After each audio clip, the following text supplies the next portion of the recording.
Сәнияның тағдыры оны туған сәтінен бастап аямай келді. Әңгімені соңына дейін тыңдап, каналға тіркелуді ұмытпаңыздар. Ол өмірге өзі әлі бала болатын жас ананың қолында келді. Ал анасына сәби керек болмаған еді. Баланың әкесі кім екенін Ұлпанның өзі де білмейтін. Ол баладан құтылғысы келген, бірақ дәрігерлер бәрі кеш екенін айтқан. Ұлпанның анасы Сәнияның әжесі қызының жүкті екенін білгенде тек басын шайқап, бала бұл ғажайып, бақыт, көктен келген сый деп ойлады. Бұрын ол күйеуімен бірге ұзақ жылдар бойы сәби сүйе алмай армандап жүрген. Уақыт өте келе барлық туыстары, достары балалы болып жатты. Ал олар болса ата-ана болу бақытына қол жеткізе алмай жүрді. Ақырында олар балалар үйінен қыз асырап алуды шешті. Кейбіреулер оларды тоқтатуға тырысты. Баланың кімнен туғаны белгісіз, мінезі қандай болады деп. Бірақ кейбіреулер қолдау білдірді. Әйел үшін бәрі маңызды болмады. Оның жалғыз арманы ана болу еді.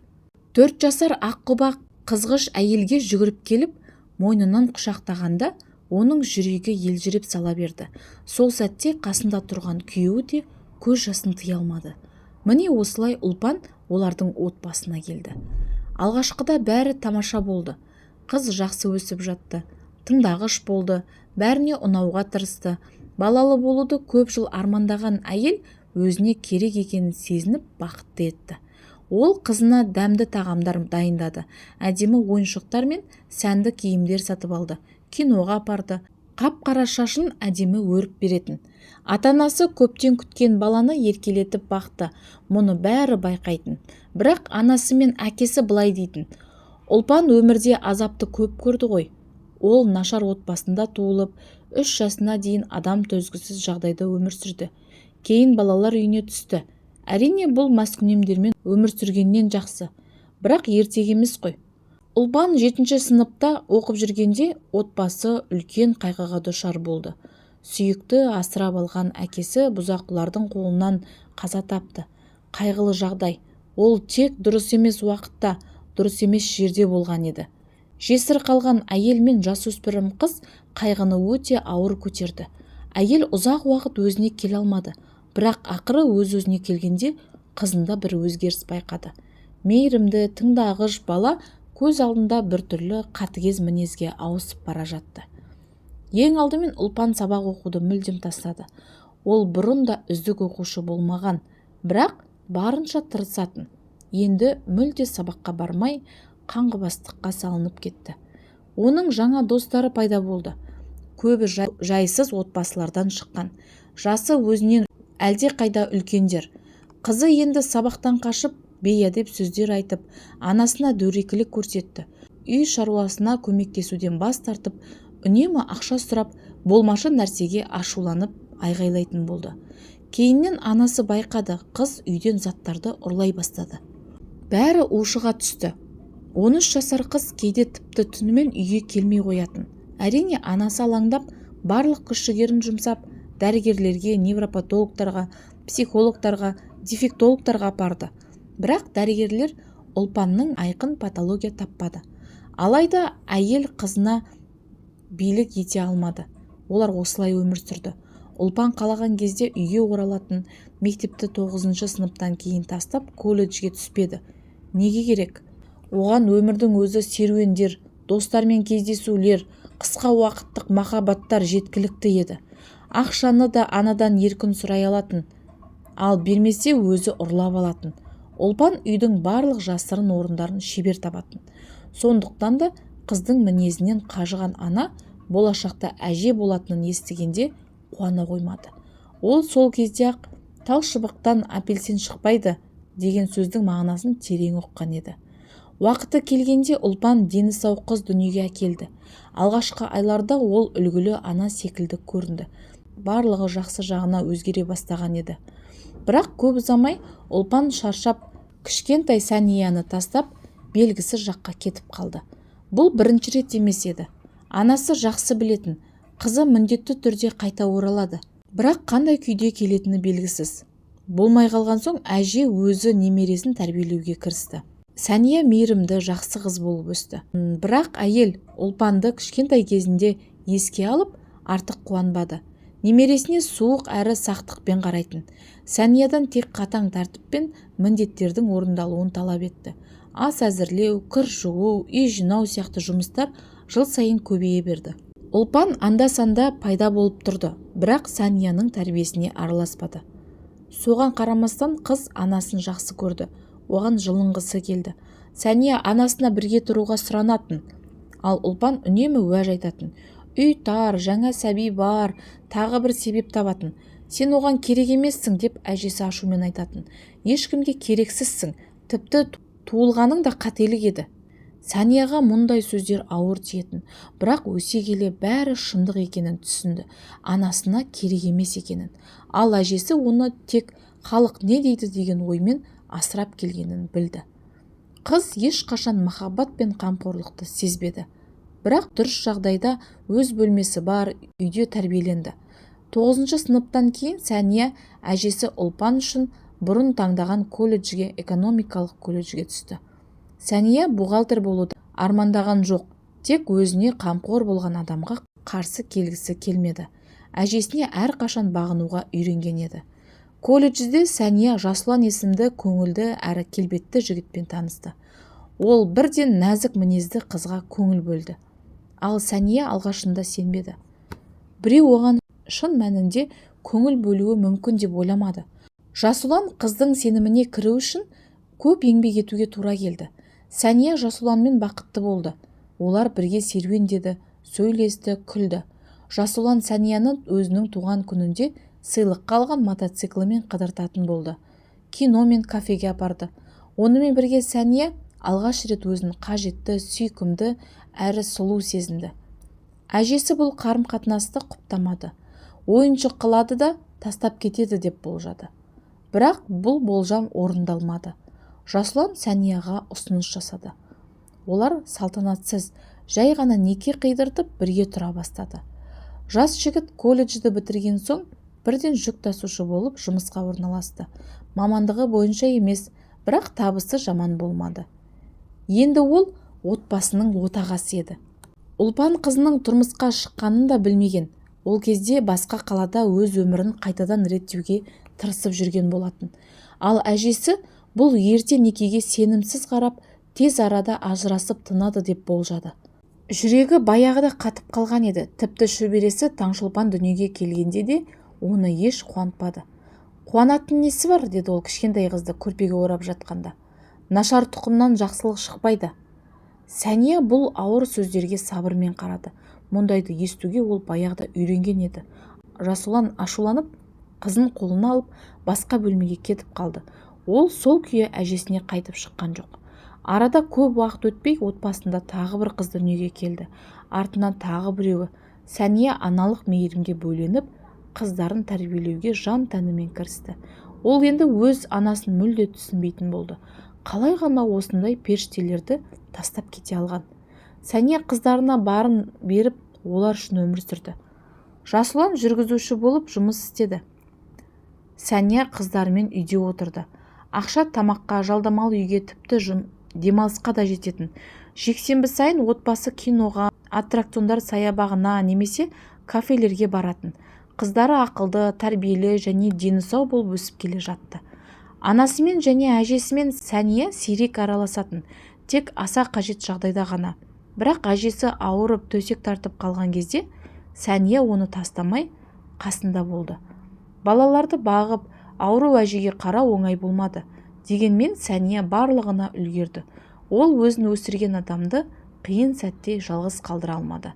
Араларында реніш көп болды, бірақ әжесі оны балалар үйіне өткізбей қасында ұстады ғой. Әжесі қараша айының суық күнінде өмірден озды. Барлық шаруаны Сәния өз мойнына алды.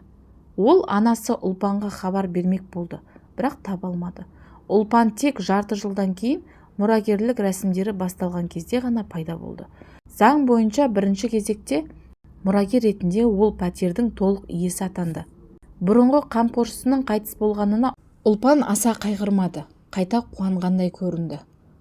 Енді ол жаңа ерімен және балаларымен кең пәтерге көше алатын болды. Анасымен кездескенде Сәния олардың бір-біріне мүлде бөтен екенін түсінді. Ұлпан қызына ешқандай туыстық сезім білдірген жоқ. Сәния да анасын көргенде жүрегі ауырса да бір сәтте шүкір етті. Жақсы болған екен, егер анасы оны қасында алып жүрсе, өмірі қазіргідей болмас еді. Иә, жанында өкінішті болды, бірақ үмітсіздік жоқ еді. Өйткені оның өз өмірі бар еді. Сүйікті әрі сенімді күйеуі, жылы әрі таза үйі, 3 керемет қызы. Жасұлан қыздарын ерекше жақсы көрді, бірақ іштей бір ұл баланың болғанын да армандайтын. Сәния да қарсы емес еді. Ана болу оған нағыз бақыт сыйлайтын. Сәбилердің тәтті күлкісі, кішкентай қолдары оның жүрегін тербейтін. Қыздары да өсіп қалды, ал үйде сәбидің былдырысы қайтадан естілсе қандай керемет болар еді. Сол кезде ерлі-зайыптылар тағы да балалы болуға шешім қабылдады. Жасұлан бұл жаңалықты қуанышпен қарсы алды. Олар тіпті осы ерекше сәтті мейрамханада атап өтті. Сәния күйеуінің бақытты жүзіне қарап, ішінде жаңа өмірдің жылуын сезініп отырды. Өз тағдырының қалай оңалғанын түсінді. Жанында сүйікті адамдары бар еді. Одан асқан бақыт бар ма? Жазда олардың отбасында бірден 2 ұл дүниеге келді. Асқар мен Арман, егіз ұлдар. Сәния мен Жасұланның егіз ұлдары болды. Әрине оларға оңай болған жоқ. Әсіресе Жасұлан іссапарға кеткен кезде Сәнияға 2 нәрестеге бірдей қарау қиынға соқты. Бірақ үлкен қыздары 12 жастағы Таңшолпан анасына барынша көмектесуге тырысты. Біраз уақыт өткен соң егіздердің бірі Асқарға ауыр жүрек ақауы диагнозы қойылды. Дәрігерлер қымбат ота қажет екенін, 1 жылдан кейін шетелге бару керектігін айтты. Ақша жинаңыздар, деді дәрігер. Бұл сіздердің ұлдарыңыздың өміріне берілетін жалғыз мүмкіндік. Сәния сол кезде дәрігердің кабинетінен шығарда аяғы жерге тимей тұрғандай болды.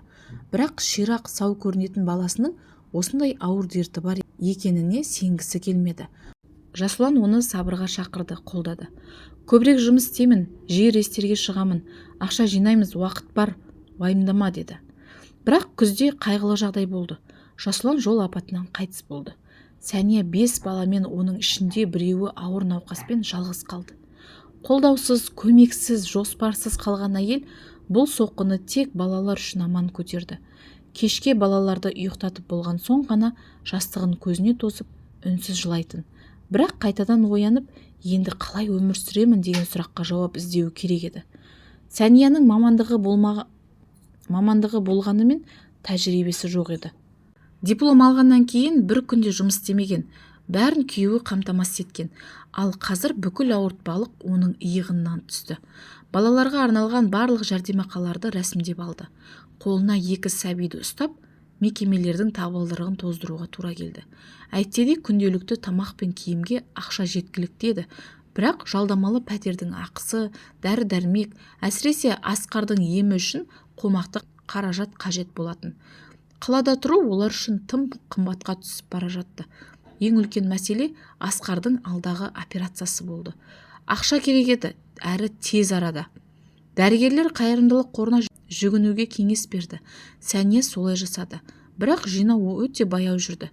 Керек сома жиналатын түрі көрінбеді. Сол кезде күтпеген жақтан көмек келді. Бір күні Сәнияға бір әйел хабарласты. Нотариус екенін айтып, кездесуге шақырды. Сәния бастапқыда барғысы келмеді. Тағы балаларды Таңшолпанға қалдырып кету керек. Үй жұмысы да бастан асады. Бәрібір артық ештеңе болмайды ғой деп ойлады. Бірақ ақыры барды. Естіген жаңалық оны есеңгіретіп жіберді. Алыстағы ауылында Сәнияның әжесінің туысы Зина деген қарт кісі қайтыс болып, өз үйін Сәнияға мұра етіп қалдырған екен. Өсиетпен бірге хат та берілген. Сәния жан, қиын сәтте сенің баспанаң болғанын қалаймын. Менің үйім саған ыстық ұя болсын. Ұзақ бақытты өмір сүріңдер, деп жазылған. Сәния өз көзіне өзі сенбеді. Үй дәл ең қажет кезде келді. Ол мұны нағыз ғажайып санады. Зина аз ғана кездессе де Сәнияға әрдайым мейіріммен қараған. Ол баланы еркелеткені үшін өз әжесінен ұрыс естісе де еш ренжімеген еді. Сәния енді оның өзіне жасаған мейірімін жүрегімен сезінді. Осы кезде жалдамалы пәтердің иесі жарты жылдық төлемді талап етеді. Ал Сәнияның ондай ақшасы жоқ болатын. Енді оған керек емес болды. Аптаның ішінде ол балаларды жинап, бәрібір ауылға өз үйіне көшуге дайындала бастады. Сәнияның нақты не күтіп тұрғанын білмесе де, бір нәрсеге сенімді болды. Ол бәріне төтеп берді. Әрі таңдауда қалған жоқ еді. Сәния отбасымен ауылына үлкен жүк көлігімен жетті. Аспаннан шелектеп жауын құйып тұрды. Жолдың балшығы қалыңдап, көлік бірнеше рет батып қалды. Міне нағыз түкпір деп қынжылды жүргізуші, көлікті батпақтан шығарып жатып. Сәния үндемеді. Иә, нағыз ен жер екен, алыс жер екен, анық көрініп тұр. Бірақ ауылға кірген сәтте жүрегі жылып сала берді. Қала шумынан алыс болғанымен, ауыл тап-таза, жинақы, көзге жылы ұшырады. Ал олардың жаңа үйі бұл бір ғажап еді. Үлкен әсем қабырғалары жасыл түсті. Айналасын бау-бақша қоршаған кең үлкен үй оларды құшақ жая қарсы алғандай болды. Үйдің әр кірпіші, әр бүріші мұнда бір кездері махаббат пен қамқорлық болғанын сездіретін. Енді Сәния сол жылулықты сақтауға бел буды. Неткен кең үй, ұлдарға да, қыздарға да бөлек бөлме жасауға болады, деп ойлады ол қуанышпен. Жүк көлігі алыстап бара жатты. Артында қалдырған терең іздерді жаңбыр баяу жуып әкетті. Кешке қарай аспан ашылып, күннің соңғы сәулелері ауылды нұрға бөлеп тұрды. Сәния алдымен жолдан шаршаған балаларды алдын ала дайындаған бутербродтармен тойдырды. Термостағы шайды ішкізді. Сосын үлкен қыздарымен бірге заттарды орналастыра бастады. 1 жасар егіздер айналасын таңырқай қарап, жаңа үйдің әр бұрышын қызыға зерттеді. Кенеттен егіздердің бірі Сәнияның арт жағынан қарап, мәз болып күлімсіреді. Сәния жалт бұрылды. Ешкім жоқ. Біраздан соң екінші бала да дәл солай қарап, шаттана былдырлай бастады. Сәния аздап таңырқаса да, ойларын ысырып тастап, жұмысын жалғастыра берді. Үй ескі болғанымен, берік әрі таза екен. Әр бұрышында өткен дәуірдің куәсі болған бұйымдар. Ескі самаурын, сарғайған беттері бар кітаптар, қолмен тігілген жастықтар, май шамдар. Сәния чердак пен жертөледен бұдан да қызықты қазыналар табатынын сезді. Жиһаздар мықты. Кеңестік заманнан қалған дөңгелек үстел, веналық орындықтар, жылтыр шкафтар, берік дивандар бәрі де ұзақ жылдар қызмет ете алатын еді. Жиһаз жаңарту ойы әзірге тек арман болатын. Бастысы баспана бар. Бірақ төсек мәселесі қиындау еді. Үйде бар болғаны 2 кереует пен бірнеше диван болды. Бақытына орай Сәния өзімен бірге үрмелі матрас алып келген екен. Кішкентайлар төсекке жайғасады. Ал ол өзі үлкен қызымен бірге жерге төсеген матраста жататын болды. Осылайша істермен айналысып жүріп, күн батып кеткенде аңғармай қалды. Кешке Сәния чемоданнан электроплитасын алып, ас үйде розетка іздей бастады. Столдың астын сипалап жүріп, күтпеген нәрсеге қолы ілікті. Ұзын шынжырлы ауыр сағат. Ол затты абайлап жарыққа алып шықты. Бұл әдемі көне қалта сағаты еді. Күмістей жарқыраған корпусынан қымбат бұйым екені бірден аңғарылды. Осындай қарапайым үйде мұндай қымбат заттың болуы Сәнияға біртүрлі көрінді. Ол сағаттың ішіндегі кішкентай түймені басты. Қақпағы ашылды.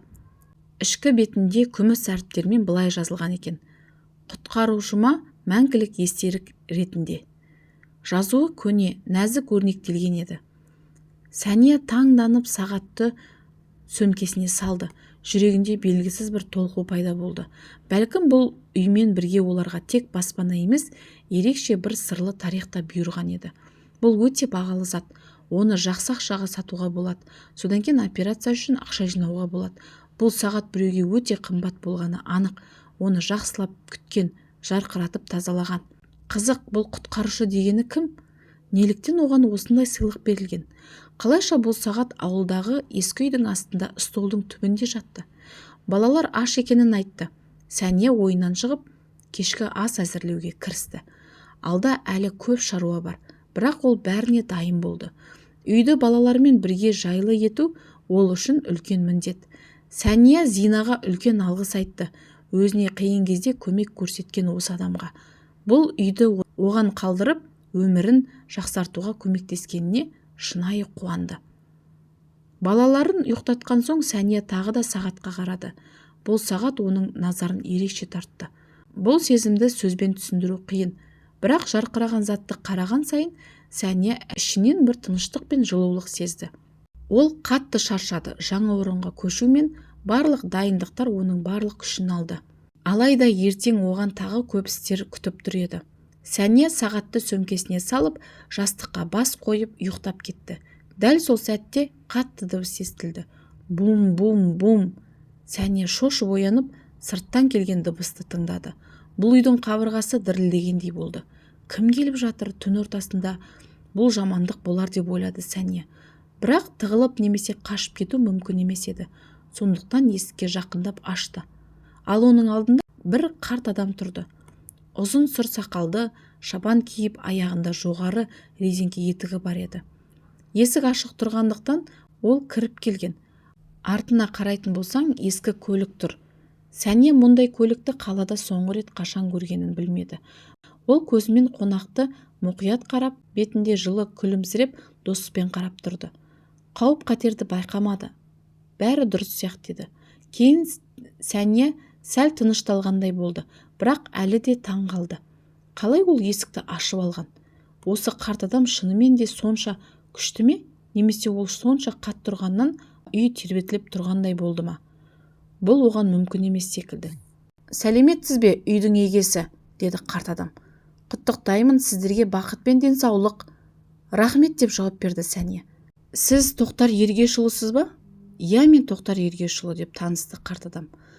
Мен ауылдан өттім, жолым бітпей, сіздердің үйдің алдында тоқтап қалдым. Бұрын бұл жерде менің таныстарым тұратын, сол себепті осында кіріп жылынғым келді. Қарттың айтқаны қисынды көрінді. Себебі жаңбыр жауып өткен болатын, ал жол әбден лайланып кеткен. Жолда тоқтап қалғаны түсінікті болды. Сонымен қатар ол осы үйдің бұрынғы тұрғындарымен таныс болуы мүмкін. Үйге кіріңіз, деп шақырды Сәния. Жылыныңыз, түн суық, жолда ауыр. Қарт адам иілмей басын төмен салды. Ол етігін салып, үйдің ішіне кіріп, өз аяғымен үйдің ас бөлмесіне өтіп кетті. Қарт адам үйдің ішін жақсы білген сияқты, мұнда жиі болған сияқты. Орынға отырыңыз, деді Сәния қартқа орынды ұсынып. Ол құрметпен отыра кетті. Мен шай қойып келейін, деді Сәния.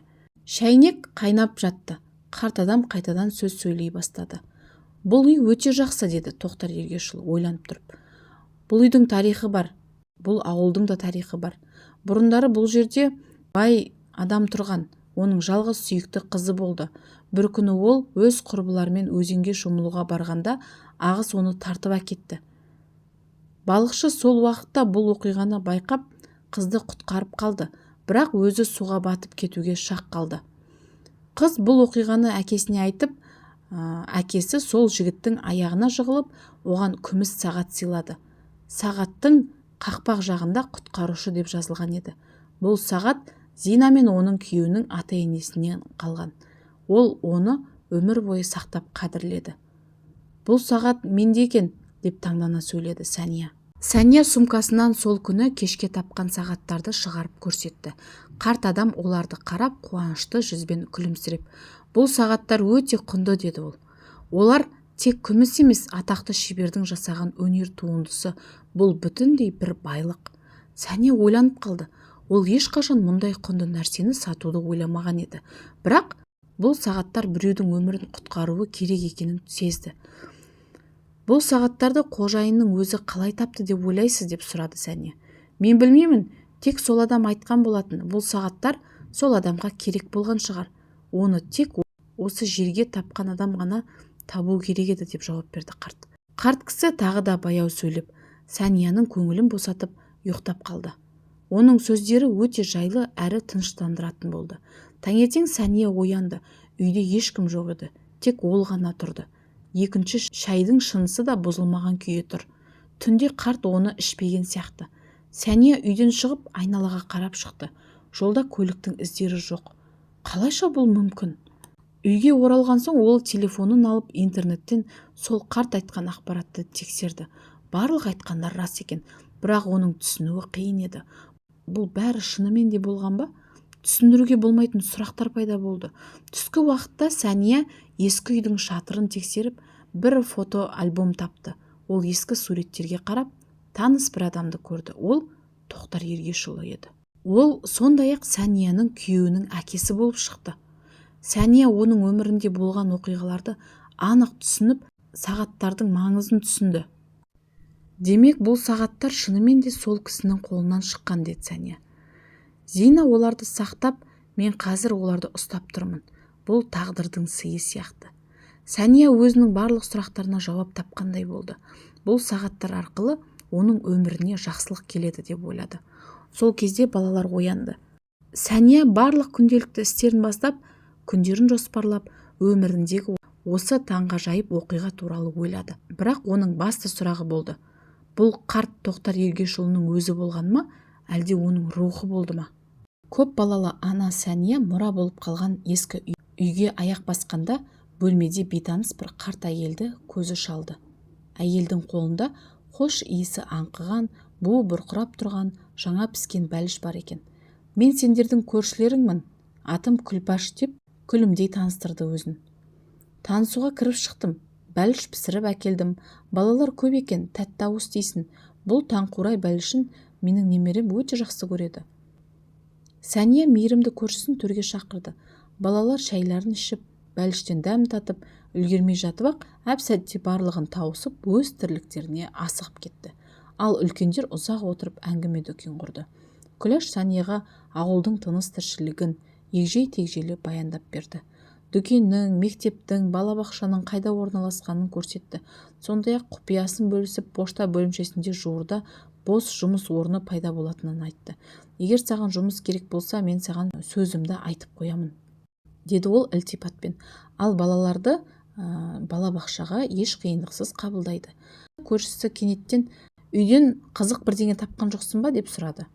Сәния іштей сезгенмен бар шындықты ашып айтпауға шешім қабылдады. Жоқ, ештеңе байқамадым, деп қысқа қайырды. Күләш төмен дауыспен сыр шертті. Бір кезде бұл үйде сенің атаң Зинаның туысы аса қымбат дүние сақтаған екен. Ол күміс алтын сағаты болатын. Бұл сағатты оған кезінде осы өңірдің ақсақалы сыйлапты. Тоқтар Ергешұлы сол сағатты жанындай жақсы көрген екен. Өмірінің соңына дейін көзінің қарашығындай сақтапты. Ұлына мұра етіп қалдырған, бірақ оның артында ұрпақ қалмапты. Зина мен оның күйеуінің балалары болмағандықтан сағат осы үйде қалып қойған. Зина өмірден өткен соң ауыл тұрғындары үйді түгендеп әлгі сағатты іздеген екен. Бірақ ешкім табылмапты. Мүмкін біреу тауып алғанда шығар. Ал Тоқтар Ергешұлы марқұм үнемі бұл сағат бір күні біреудің өмірін құтқарады деп айтатын. Сол себепті ең ауыр шақта да оны сатпаған. Көрші әйел қоштасып кеткен соң Сәния кенеттен бәрін түсінді. Көңіл түкпірінде беймәлім сурет анық қалыптасты. Тоқтар Ергешұлы бұл үйді шын сүйген екен. Сондықтан оның рухы жаңа қожайындармен танысуға келген сияқты. Сағатты да Сәнияның қолына саналы түрде тапсырған. Ол оны сатып, баласын құтқарсын деген екен. Егер бұл құнды дүниенің қадірін білмесе, бәлкім ломбард алтын өткізетін жерге жіберіп, оның нағыз құнының ширегіне де жетпейтін ақша болатын еді. Ол болса Асқардың өміріне жетпес еді. Ал енді Сәния сағатты антиквариант дүкеніне апарып сатуға бел буды. Ішкі түйсігі оған бұл жолғы ұсынылатын сома баласының өмірін құтқаруға толық жететінін сезінді. Сәния еріксіз жымиып қойды. Үлкен рахмет, деді ол үйге қарап, ернін әзер қимылдатып. Шын жүректен алғыс айтамын, деп қоштаса берді.